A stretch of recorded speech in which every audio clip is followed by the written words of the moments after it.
Now, let's move to Cape Town and the city's controversial homeless shelter. You'll remember that one.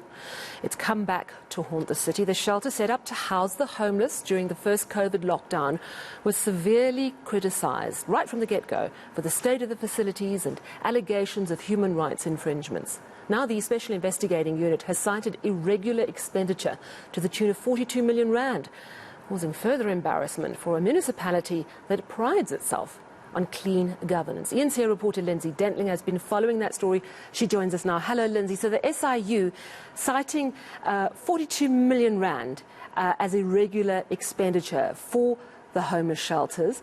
Just tell us a little bit more about what they found.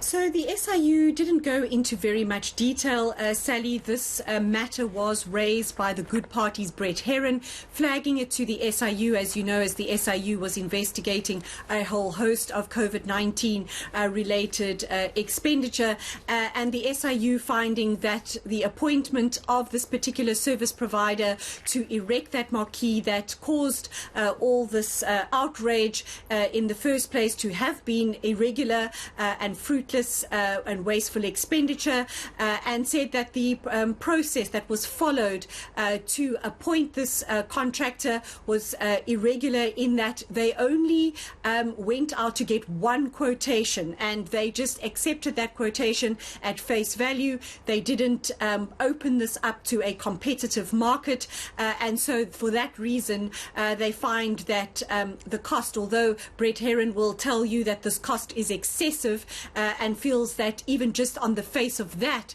the city should explain why it chose this particular service provider, but the SIU certainly finding that the city should have gone out on a more competitive basis, despite the crunch that they say they were in at the time to find a service provider, and so for that reason they find that this was irregular expenditure.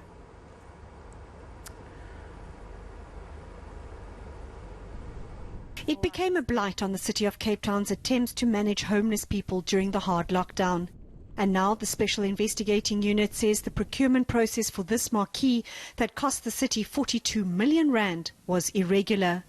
The city failed to test the market, merely accepting a quotation from a renowned service provider.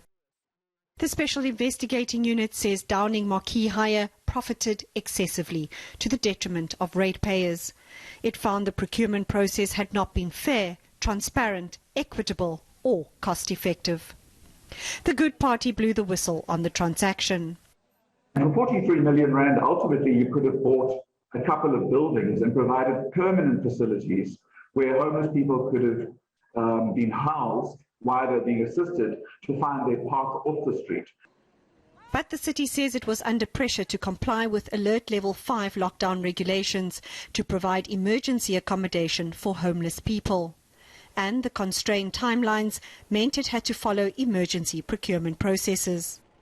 The city has not received a detailed SIU report and will study this in detail once received. If there is any evidence of wrongdoing, the city will not hesitate into taking action against those responsible. The city says every rand of the total 53 million rand spent on this camp was spent on providing services for the homeless, including health screenings and treatment, providing them with meals, mattresses and blankets. Heron says the mayor must act. I'm now waiting to see whether the mayor tables this in council, as I think he's obliged to do, with the request that it gets referred to the Municipal Public Accounts Committee and that there is an investigation into the officials. The SIU says it's in the process of compiling instructions to the State Attorney on the viability of appropriate civil action and recovery. Lindsay Dentlinger, Cape Town.